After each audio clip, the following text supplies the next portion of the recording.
tiene conexión con el Antiguo Testamento, con Isaías capítulo 5, donde el Señor tomó a Israel como una viña, la plantó, le puso una torre, le puso vallados, la cuidó, pero al tiempo de dar fruto dice que dio vides silvestres, no servían los frutos.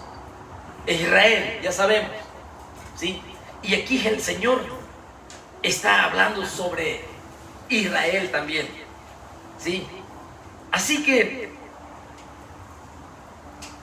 Israel, siempre que eran enviados los profetas para hablarles la verdad a su pueblo, la voz de Dios, para enderezar sus caminos, para que se arrepientan, para que sean obedientes a los mandamientos, para hacer la voluntad del Señor mientras estamos en esta tierra, en este tiempo corto. Siempre los mataron a los enviados del Señor. Y cuando el Señor de la viña mandó a su Hijo amado, también le mataron. Esta parábola nos está diciendo, hermanos, sin sobreabundar mucho, porque mi tema es el cordero que es observado, y voy a sacar porciones de la historia del capítulo 19, 20 y 21, porciones donde Cristo es observado antes de la muerte. Pero esta parábola que nos habla del heredero del hijo que también le mataron en esta parábola, nos dice que Jesús, el Hijo de Dios, Él estaba dando a entender que iba a morir pronto. Recuerde que aquí estamos a 3 días, 3 días. A partir del 10 del capítulo 19 de Lucas, cuando entró montado en un pollino, cuando se ofreció como rey, y ahora le empiezan a buscar defectos, lo quieren matar, errores que nunca lo encontraron y no pudieron hallar mal alguno hasta el día 14 que va a poner su vida el Cordero. Y Jesucristo con esta parábola da a entender esto, ¿sí? Que Él está pronto a morir. Y en el versículo 16 y 19 finaliza y dice: la piedra que desecharon los edificadores. O sea, Jesucristo aplica esa parábola, le da el sentido, le da la verdad espiritual que quiere que sus oyentes entiendan. Y está en el versículo 16 al 19. Cuando ellos oyeron esto, dijeron: Dios nos libre. Pero Él, mirándolo, les dijo, aquí aplica la parábola: ¿qué pues es lo que está escrito? La piedra que desecharon los edificadores ha venido a ser cabeza del ángulo. O sea, Jesucristo les instruye desde el Salmos 118, 22. Sí, ese salmo de Hosana, Hosana, oh sálvanos, bendito el que viene en el nombre del Señor, el Salvador, Jesús, el que nos salvará de nuestros pecados para entregarnos un reino futuro.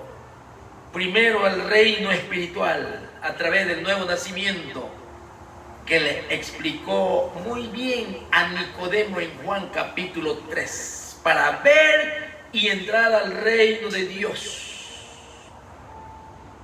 Y aquí dice: la piedra que desecharon los edificadores, la piedra, la roca, Jesucristo.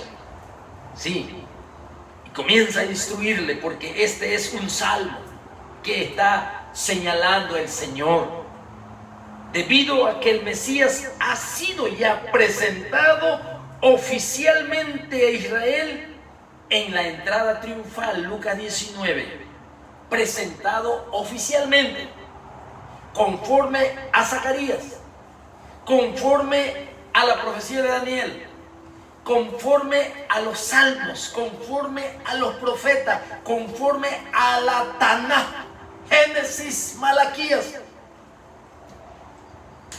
Ya ha sido presentado oficialmente, pero ahora los líderes religiosos judíos hostiles, insoportables, muestran que esta piedra, que esta roca mesiánica ha sido rechazada.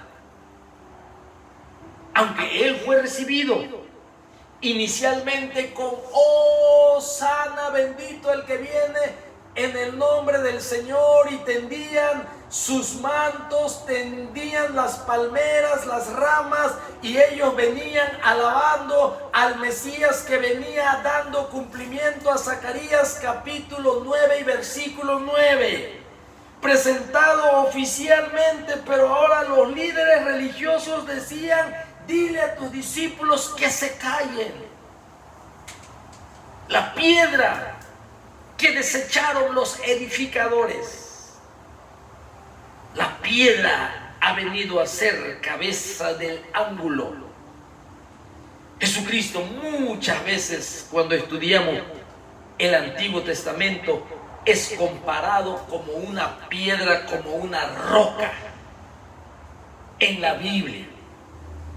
En el Antiguo Testamento está lleno de eso. Y también en el Nuevo Testamento, Pablo, a través de la inspiración del Espíritu Santo, nos revela que Jesucristo, Él es la roca que seguía a Israel en el desierto. Y también nos dice que Pedro, que Él es la piedra de tropiezo. En primera epístola de Pedro capítulo 2 versículo 8, y la roca que proveyó a Israel en el desierto dirección, sustento, agua, en 1 Corintios 10:4. Así que Cristo lo aplica bien esto y le dice: todo el que cayere sobre aquella piedra será quebrantado, mas sobre quien ella cayere le desmenuzará. Está aplicando su parábola. Todo aquel que viene a Jesucristo, todo aquel que se humilla, su orgullo es roto, su obstinación se romperá. Todo el que cayere sobre aquella piedra será quebrantado, se romperá su orgullo y su obstinación, pero aquellos que niegan venir a Jesucristo serán aplastados en el día del juicio. Esa es la aplicación de esta parábola, hermanos, y lo estoy explicando de una forma breve, que podría ser una predicación completa. Pero en el 20 al 22 los fariseos tratan de atrapar a Jesucristo. Mire cómo dice aquí, fíjese bien, en el versículo 19 del capítulo 20, mire, querían sorprender al Cordero de Dios. Vuelvo a repetir que es observado como allá en Éxodo 12, del día 10 lo observaban antes del sacrificio. Cristo cumplió eso. Aquí también estamos viendo esto. Procuraban los principales sacerdotes y los escribas echarle mano en aquella hora. Mire, lo observaban y le querían echar mano. ¿Sí? Porque comprendieron que contra ellos había dicho esta parábola. Pero temieron al pueblo. Temieron al pueblo. Versículo 20. Y acechándole, espiándole, observándole, vigilándolo. Mire, acá está el Cordero que es observado. Ese es mi tema.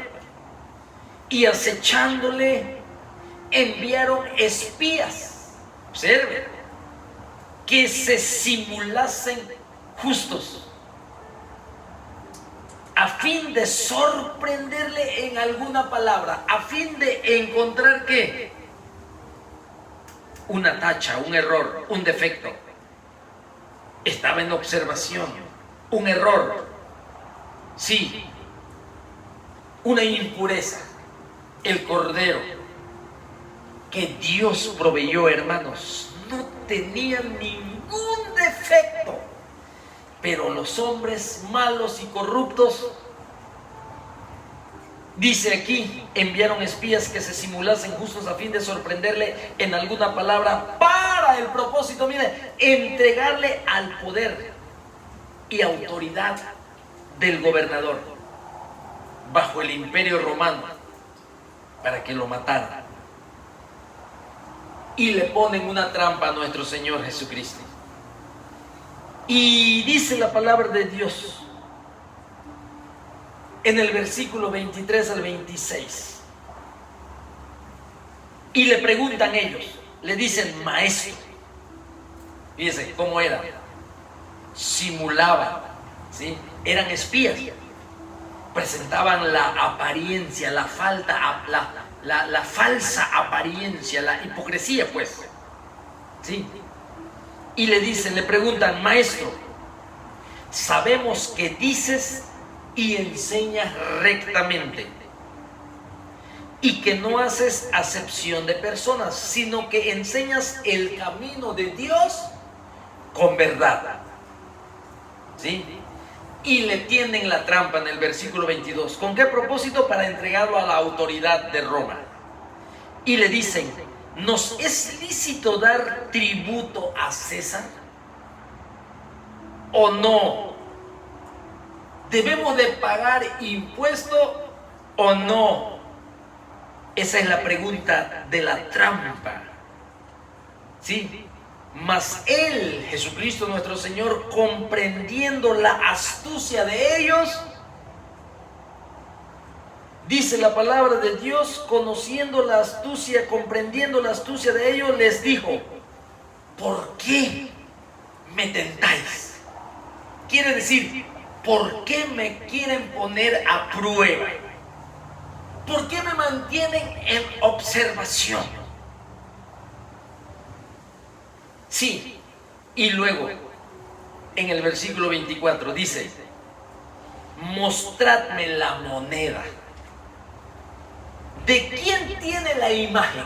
Pregunta el Señor a estos que ponen, acechan a los espías que querían entregar a la muerte a Jesucristo, que lo tenían en observación al Cordero, sin tacha, sin contaminación, sin pecado, puro, íntegro, santo, infalible, lleno del Espíritu Santo, inteligencia y sabiduría. Mire cómo le contestan. A ver, muéstrame esa moneda. ¿De quién tiene la imagen y la inscripción de la moneda? ¿De quién? Y respondieron, le dijeron, de César.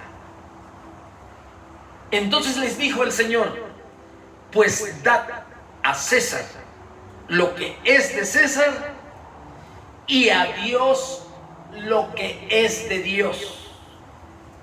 Versículo 26. Y no pudieron sorprenderle en palabra alguna delante del pueblo, sino que maravillados de su respuesta callaron. El Cordero de Dios intachable, sin defecto alguno.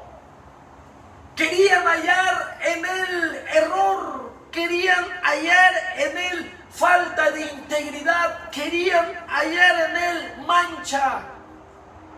Pero es el Santo Hijo de Dios más puro, hermanos míos, como no lo hay y no lo existe jamás dentro de los atributos del Dios eterno. Él es santo, Él es puro, Él es sin error, Él es todo sabio, el omnisciente, el que tiene todo el conocimiento. Y el hombre solamente limitado, sin sabiduría, como lo somos todos, hermanos míos. Aquí vemos entonces nosotros que no pudieron sorprenderle. Es lícito dar tributo a César. Querían sorprenderlo. Sí, los enemigos de Jesucristo tratan de cambiar el rumbo de la opinión pública en contra de él. Es que el público, hermanos, estaba maravillado por la sabiduría de nuestro Señor Jesucristo. Es el hombre más sabio que ha pisado la tierra durante todas las edades. Aunque tú conozcas a Aristóteles y su filosofía, a Platón y a todos los filósofos griegos que conocemos, hermano mío, dentro de la literatura de la historia, no ha existido otro más grande y más sabio como nuestro Señor Jesucristo. Y la gente lo oía y estaban maravillados. Y estos líderes religiosos querían cambiar la mente del público poniendo esta trampa en contra de nuestro Señor Jesucristo, para que Jesucristo pareciera que estaba en contra del gobierno romano. Por eso nos es lícito dar tributo a César. En ese tiempo vivían los conocidos, los celotes, que eran patriotas judíos. Ellos siempre se negaron a reconocer la autoridad romana como algo legítimo. Eran rebeldes. Por eso, hermanos, aquí vemos que si Jesucristo estaba de acuerdo con el impuesto que debería de ser pagado, ¿sí?, querían hacer ver que Jesucristo negaba la soberanía de Dios sobre Israel, porque Israel estaba sometido al imperio romano, y querían que perdiera el apoyo popular. Y si él dice que no se debe de pagar el impuesto, iba a ser declarado enemigo de Roma. Mira cómo le tienden la trampa. Jesucristo aquí lo calificó, o lo querían calificar, como un revolucionario para poner su vida en peligro. El Cordero sin defecto es observado desde el día 10 del Nisan, cuando entró montado en el pollino ofreciéndose como rey. Iba a venir el 13, el 14, y allí tenía que poner su vida el Cordero. Así que Jesucristo les dice: ¿de quién es esta inscripción? Denme esa moneda. ¿De quién es la imagen? Ustedes reconocen la autoridad civil de César cuando utilizan sus monedas. Es lo que está diciendo. Aquí está la moneda. ¿De quién es la imagen? ¿De quién es la inscripción? Ustedes están aceptando la autoridad civil de César cuando utilizan sus monedas. Por lo tanto, están obligados a pagarle impuestos que él pide. Da a César lo que es de César. Siempre y cuando, hermanos, aquí vemos que debemos de estar sujetos a los gobernantes, siempre y cuando no infrinja en nuestro servicio a Dios, como lo manifestó Pedro también, que la autoridad del Sanedrín había ordenado no hablar más de que Jesucristo murió y resucitó, y se lo prohibieron a Pedro y a Juan.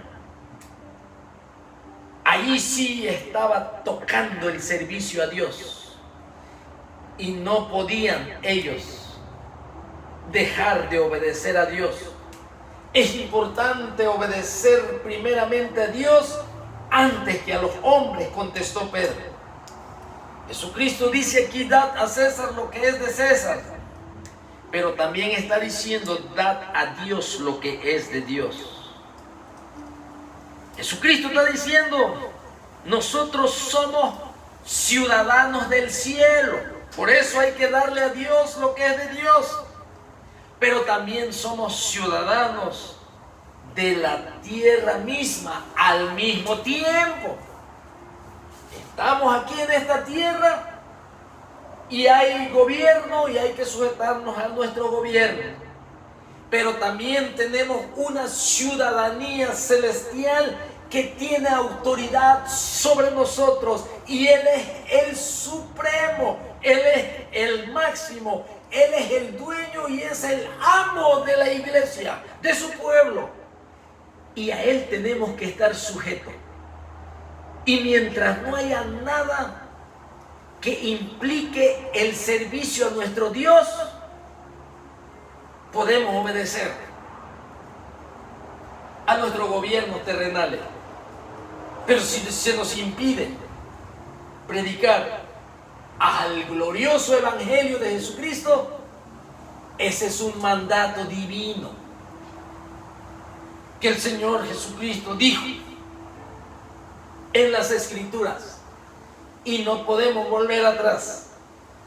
Así que aquí, hermanos, podemos ver que le demos a Dios lo que es de Dios.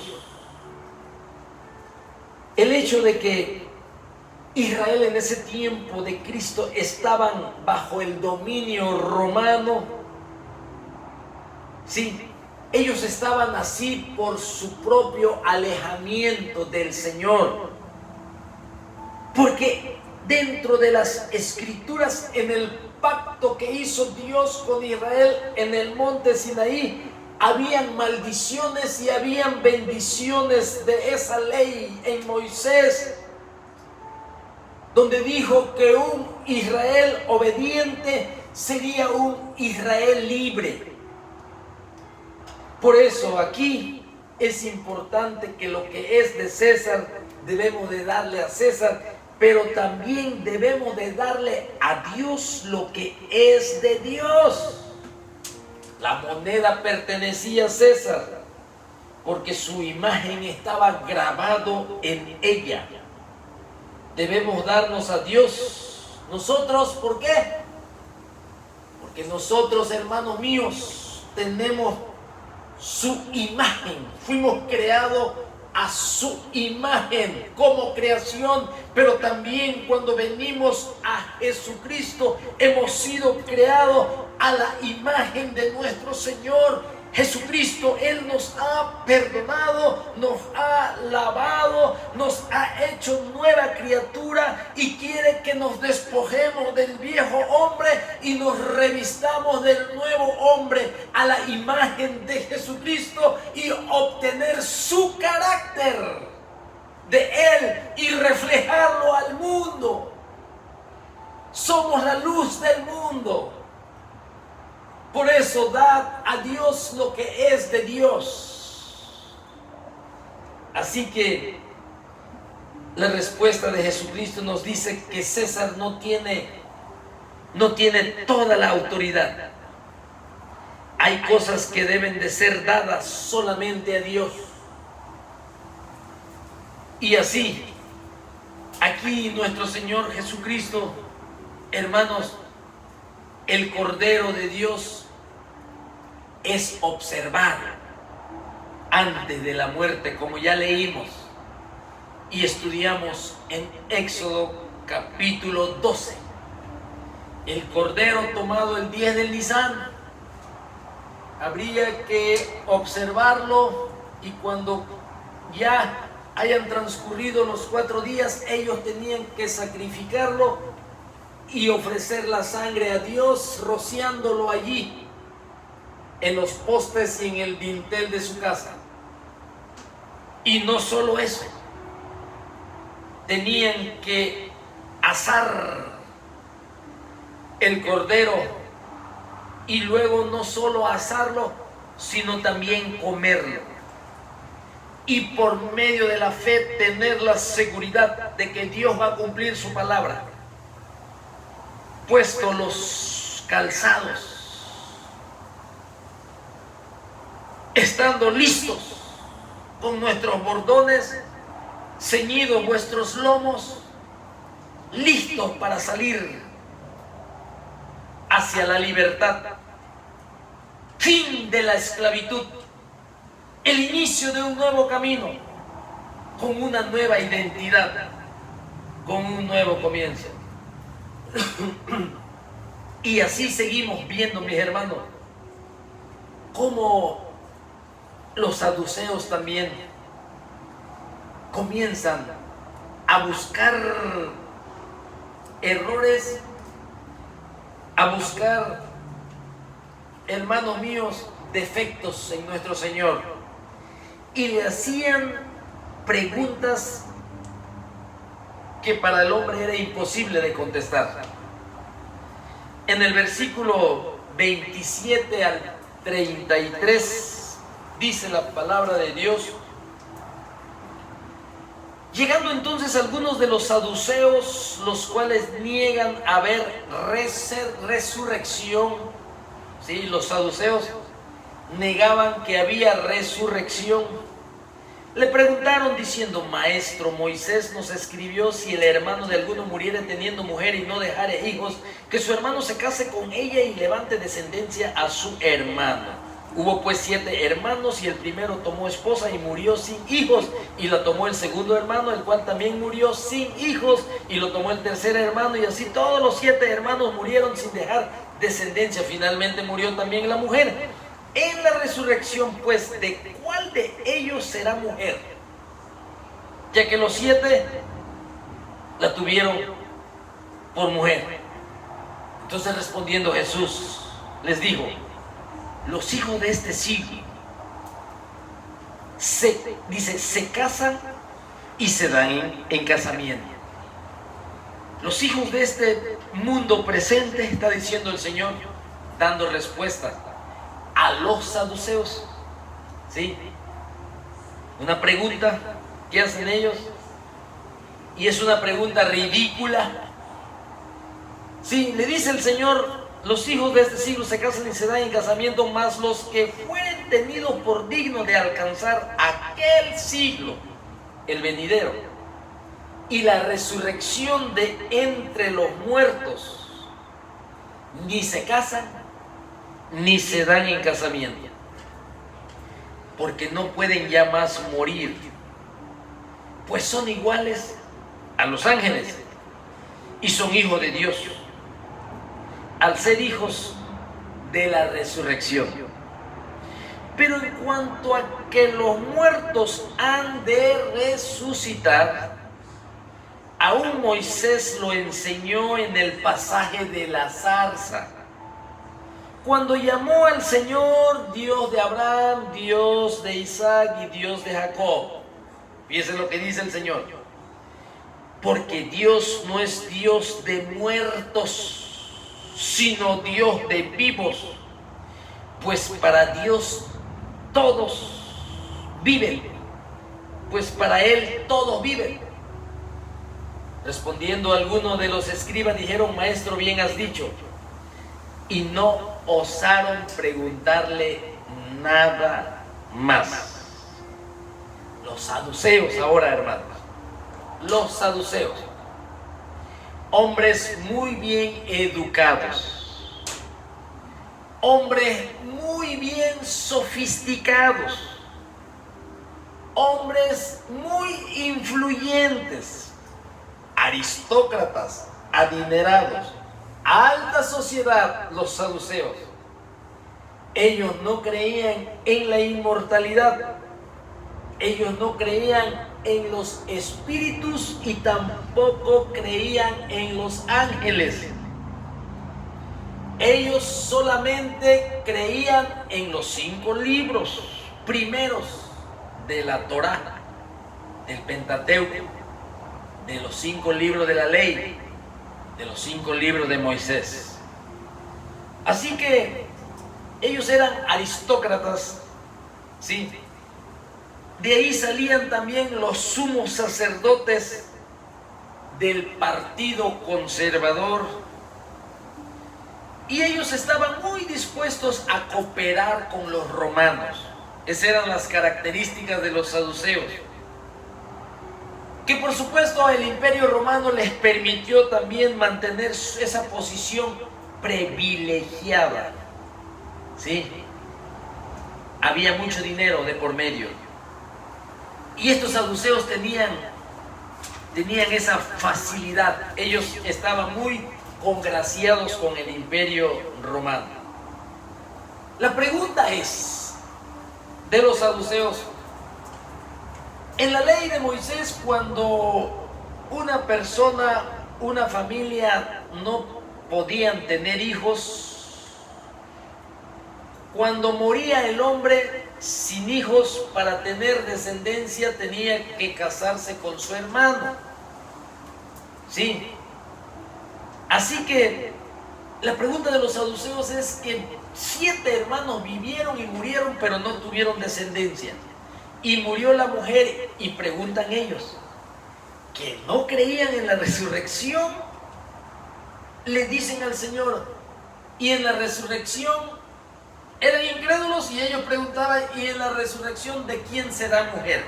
Es una pregunta ridícula en realidad, una pregunta muy tonta que hacen los saduceos. ¿De cuál de ellos será mujer en la resurrección? Si las 7 la tuvieron por mujer. Pregunta absurda.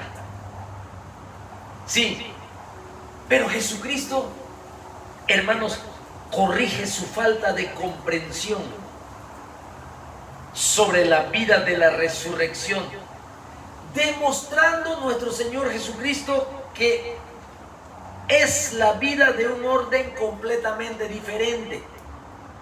Sí, porque le dice que en ese tiempo de la resurrección, de la glorificación, en ese tiempo no se casan ni se dan en casamiento, porque ya no pueden más morir, dice el Señor. Y aquí vemos a nuestro Señor Jesucristo corrigiéndoles. Los saduceos pensaban que si en caso de que existiera la resurrección, en ese siglo venidero, hermanos, ¿cómo iba a ser esa vida? Jesucristo lo pone muy claro, que no es lo mismo la vida en la gloria y en la tierra. Son dos cosas diferentes.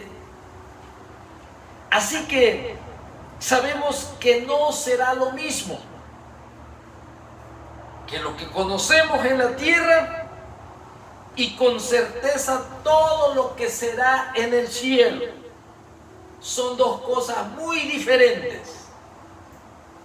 Así que Jesucristo, con las Escrituras, prueba de la resurrección a los saduceos, y en el versículo 37 y 40 le dice: pero en cuanto a los muertos que han de resucitar, aún Moisés lo enseñó en el pasaje de la zarza, cuando llama al Señor Dios de Abraham, Dios de Isaac y Dios de Jacob. Dios no es Dios de muertos, sino de vivos, pues para Él todos viven. Abraham, Isaac y Jacob, está diciendo nuestro Señor Jesucristo, que habían vivido 2000 años o 1800 años antes de Cristo. Están diciendo que ellos siguen viviendo. Dios aquí, hermanos, está diciendo y le advierte a estos religiosos saduceos, hermanos, que Dios no es Dios de muertos, sino es Dios de vivos. Y eso lo podemos comparar también en el Nuevo Testamento, cuando Jesucristo trajo a Moisés y a Elías en el monte santo de la transfiguración. Allí apareció Moisés y ahí apareció Elías, que habían vivido siglos y siglos, años atrás, 900 años antes de Cristo, 1400 años antes de Jesucristo vivió Moisés, vivió Elías. Uno fue arrebatado y otro murió antes de entrar a la tierra prometida.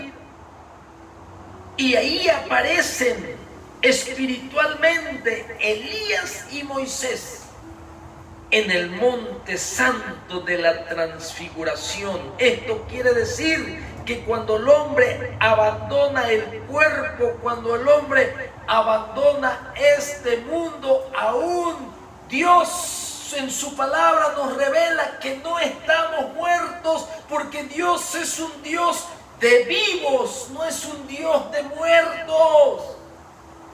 Por eso no tengamos miedo a la muerte, porque nuestro Señor Jesucristo ya derrotó a la muerte en la cruz del Calvario. No teman a los que te destruyen el cuerpo, dice el Señor. Tu alma nada le pueden hacer. Por eso Pablo no tuvo miedo al que le iba a destruir su cuerpo en los tiempos del emperador Nerón.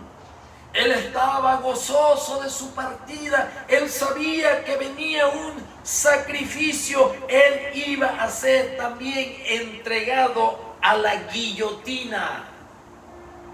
Y él con mucho gozo, él con mucha paz, él con mucho ánimo, voltea hacia atrás desde el tiempo de su salvación y dice: he acabado la carrera, he peleado la batalla.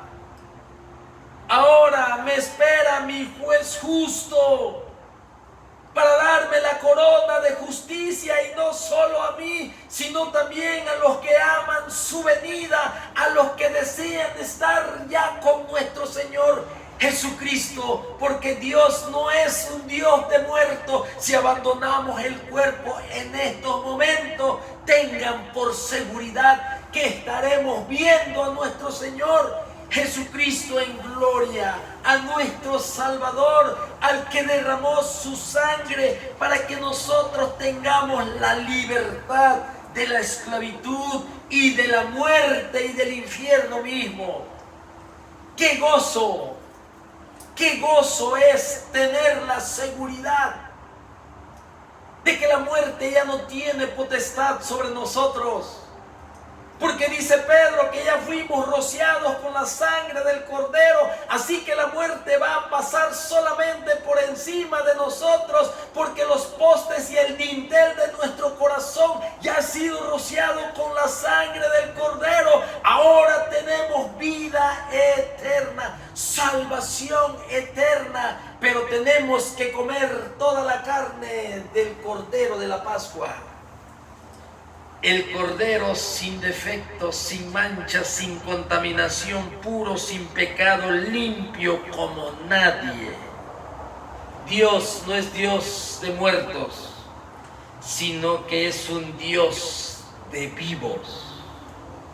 Y aquí vemos nosotros entonces cómo en estos tiempos en que nuestro Señor Jesucristo está a punto de ir a la cruz, al sacrificio, a derramar su sangre, cómo es observado, cómo es perseguido, cómo lo quieren entregar a la muerte. Pero ya estaba señalado el tiempo, el 14 del Nisan, exactamente para dar cumplimiento a las Escrituras. La Pascua, el Pesaj. Jesucristo es nuestra Pascua. Y así nosotros estamos siguiendo las pisadas del Maestro. Y con la bendición del Señor, la semana próxima que nos permita estar una vez más aquí, ya vamos a ver la preparación de la Pascua. Ya vamos a ver los participantes de la muerte de Cristo Jesús nuestro Señor. Ya vamos a ver la institución de la cena del Señor en ese día en el aposento alto, cuando reúne exclusivamente a sus apóstoles, a los 12. Van a celebrar la Pascua en el día 14 al caer la tarde, el atardecer. El cordero va a ser sacrificado. El cordero lo van a tener que apresar, lo van a tener que entregar, lo van a tener que traicionar. El Cordero de Dios pone su vida por nuestros pecados para darnos una nueva identidad como hijos de Dios, como hijos de libertad. Una nueva identidad para tener un nuevo camino. Y en ese camino no debemos de desviarnos ni a diestra ni a siniestra, ni a la derecha ni a la izquierda. Siempre tenemos que poner nuestra mirada en el Cordero de la Pascua, que puso su vida por nuestros pecados, que derramó su sangre y nos dice que fue a la casa del Padre a preparar lugar para que donde Él está también nosotros estemos. Pero antes de eso vendrá su Espíritu Santo y estaremos haciendo su obra de predicar el arrepentimiento y predicar el perdón de pecado, para que muchos sean salvos de la condenación eterna. La labor de la iglesia, mis hermanos, por el poder del Espíritu Santo, predicar este glorioso evangelio de la salvación. Jesucristo crucificado y Jesucristo resucitado, poder de Dios que trae perdón y salvación, la fuente de las bendiciones eternas. Por eso le damos gloria al Señor, le damos alabanza. La bendición es de Él, la salvación es de Él, la sabiduría es de Él, el plan de redención es de Él, su sangre que derramó es de Él. Y nosotros le damos gloria, honra, alabanza, porque de Él son todas las cosas y por eso a Él sea la gloria únicamente. Nosotros sin Él no somos nada. Nosotros sin Él somos hijos de ira. Nosotros sin Él somos hijos de perdición. Nosotros sin Él somos esclavos del pecado. Nosotros sin Él somos hijos del infierno. Nosotros sin Él somos pecadores perdidos. Nosotros sin Él somos hijos del diablo. Nosotros sin Él somos hijos de perdición solamente. Por eso te damos las gracias, Señor. Muchas gracias por tantas bendiciones espirituales eternas que nos has dejado, que nos has dado, que lo podemos disfrutar y que debemos de estar agradecidos por lo que tú has hecho en nuestras vidas, de darnos una gran salvación, Señor. Nosotros no podemos pagar, Señor, el precio de la salvación, porque ya fue pagado con tu sangre, con tu sacrificio.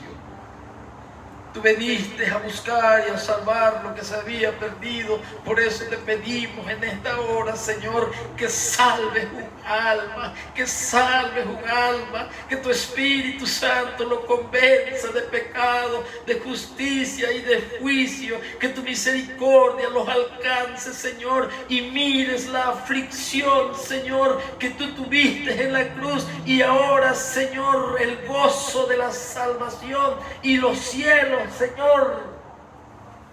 Cuando un pecador se arrepiente, los cielos también, Señor, disfruten de ese poder glorioso. Hay poder, Señor, en tu evangelio. Los demonios ya fueron, Señor, atados, pero por tu sacrificio. Los demonios ya les pusiste límite con tu sangre, Señor, derrotando al pecado, derrotando a la muerte. Ahora, Señor, tú eres soberano y te pedimos, Señor, por tu pueblo. Te pedimos por tu iglesia. Te pedimos por la unidad del Espíritu. Te pedimos por paz, Señor. Te pedimos que los miembros de tu cuerpo, Señor, estemos en armonía, porque estamos unidos a la cabeza que eres tú, nuestro Señor Jesucristo. Ayúdanos a involucrarnos en tu obra, Señor. Bendice a los misioneros, a los hermanos que han entregado sus vidas completamente, Señor, a pesar de las necesidades que hay, a pesar, Señor, de las crisis en otros países. Ellos aún siguen haciendo tu obra. Bendice, Señor, a tu pueblo y muchas gracias por todo. Oramos en el nombre de nuestro Señor Jesucristo, resucitado de entre los muertos, que vive por los siglos de los siglos y que por pura gracia nos mantiene cerca de ti, Señor. Te podemos palpar, Señor, por gracia y misericordia, por tu justicia y por tu sangre. Podemos ver, Señor, tu rostro. Muchas gracias. En el nombre de Jesucristo. Amén. Amén. Y amén. Gracias. Que Dios los bendiga. Muchas gracias.